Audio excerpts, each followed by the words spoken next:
Ashamaa akkam jirtu sirba haaraa onneen koo siif jira jedhuun isin biraan dhufne. Maarree channel Sirboroo Tube like fi share gochuun nu eeggadha.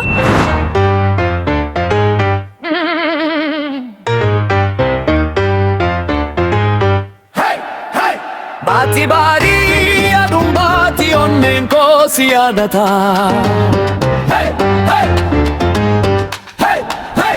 Sabsi forii fi trumpitaan bagaa keenaaf sirbita.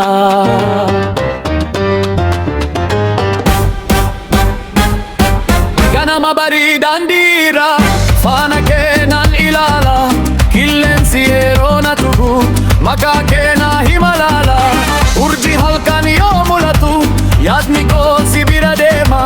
Tarkaanfiin koo sirba ta'ee onneen koo si waama. Ati fagoo yoo taateyyuu yaadni keenya waliin jira. Yeroo darbu haa dheeratu jaalalli keenya ni jira. Si eeggadha haraas borus swingiin onnee koo siif sirba. Si eeggadha haraas borus tarkaanfiin koo siif sirma. Kottu yaa jaalalaa koo sirba waliin haa sirdiinu.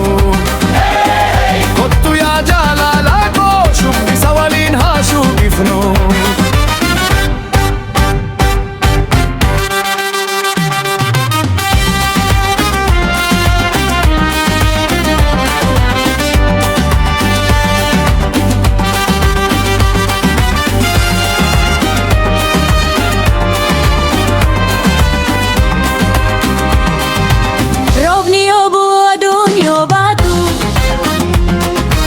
Yaadni keenya bira hin fagaatu.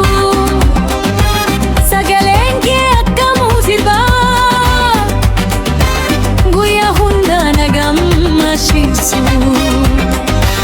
Bukka jalaatee kolfu abjuu koo keessatti jira. Guyyaa hunda na arginu sun onnee koo keessatti ifa. Dubartii si eeggadha. Dubartii si eeggadha. Dubartii si eeggadha. Jaalalli keenya ni jira. Si eeggadha haraas borus trumpitaan ol ka'ee sirba. Si eeggadha haraas borus drumni garaa koo rukuta.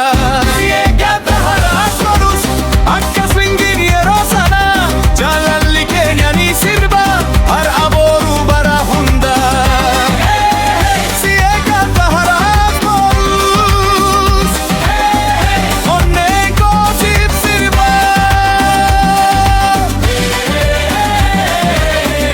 Onneen koo siif sirba. Jaalalli keenya ni dagaaga.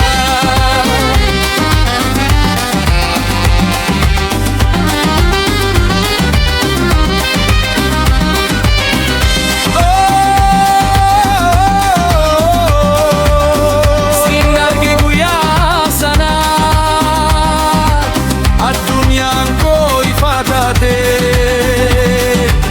Qilleensi sirba naaf fida. Yeroo si argu aduun ni baati. Qilleensi lafaan maqaa kee jedhu.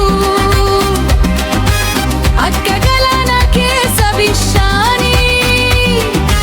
Jaalalli kee keessa koo guutee.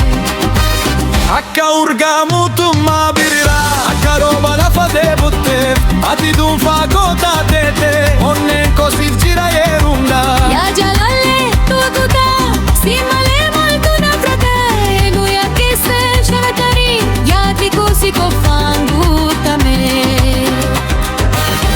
Onneen koo siif jira siif dhaabbata siif dhaha akka rukkutta dibbee rumbaa jaalalli keenya ni sirba.